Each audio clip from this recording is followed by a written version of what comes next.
দেশ মুসলিম, এখানে যদি সংখ্যালঘু অন্য ধর্মের হিন্দু থাকে, বৌদ্ধ থাকে, তাদের রাইটের ব্যাপারে দেখেন ইসলাম কতটা ভয়ঙ্কর হুঁশিয়ারি দিয়েছে। আল্লাহ রাসূল সাল্লাল্লাহু আলাইহি ওয়াসাল্লাম বলেন যে কেউ যদি কোনো সংখ্যালঘুর উপর অত্যাচার করে, তার উপর জুলুম করে, সে যেটার প্রাপ্য এটা থেকে যদি কেউ বঞ্চিত করে, তাহলে কিয়ামতের ময়দানে আমি রাসূল সাল্লাল্লাহু আলাইহি ওয়াসাল্লাম তার পক্ষে, ওই মুসলিমের বিপক্ষে বাদী হয়ে আল্লাহর কোর্টে দাঁড়াবো।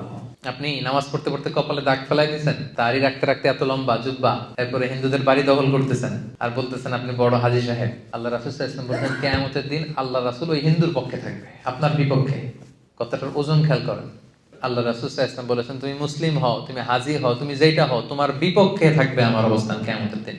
আচ্ছা, সোজা সাপটা একটা আনসার দেন। রাসূল সাল্লাল্লাহু আলাইহি ওয়াসাল্লাম যদি কারো বিপক্ষে বাদী হয়ে দাঁড়ায়, যার শাফাআত ছাড়া আমরা জান্নাতে ঢোকা কল্পনাই করতে পারি না, তিনি আমার বিপক্ষে আল্লাহর সুপ্রিম কোর্টের ট্রাইব্যুনালে আমার বিপক্ষে, জান্নাতে যাওয়ার কোনো সুযোগ কি আমার সেদিন থাকবে?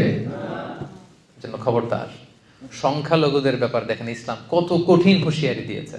আমার হিন্দু ভাইরা, এই আলোচনা যদি কেউ আপনারা শুনেন, আপনাদের পক্ষে সেই 1400 বছর আগে আপনাদের পক্ষে, আপনাদের রাইটসের জন্য, আপনাদের অধিকারের জন্য রাসূল সাল্লাল্লাহু আলাইহি ওয়াসাল্লাম লড়াই করেছেন।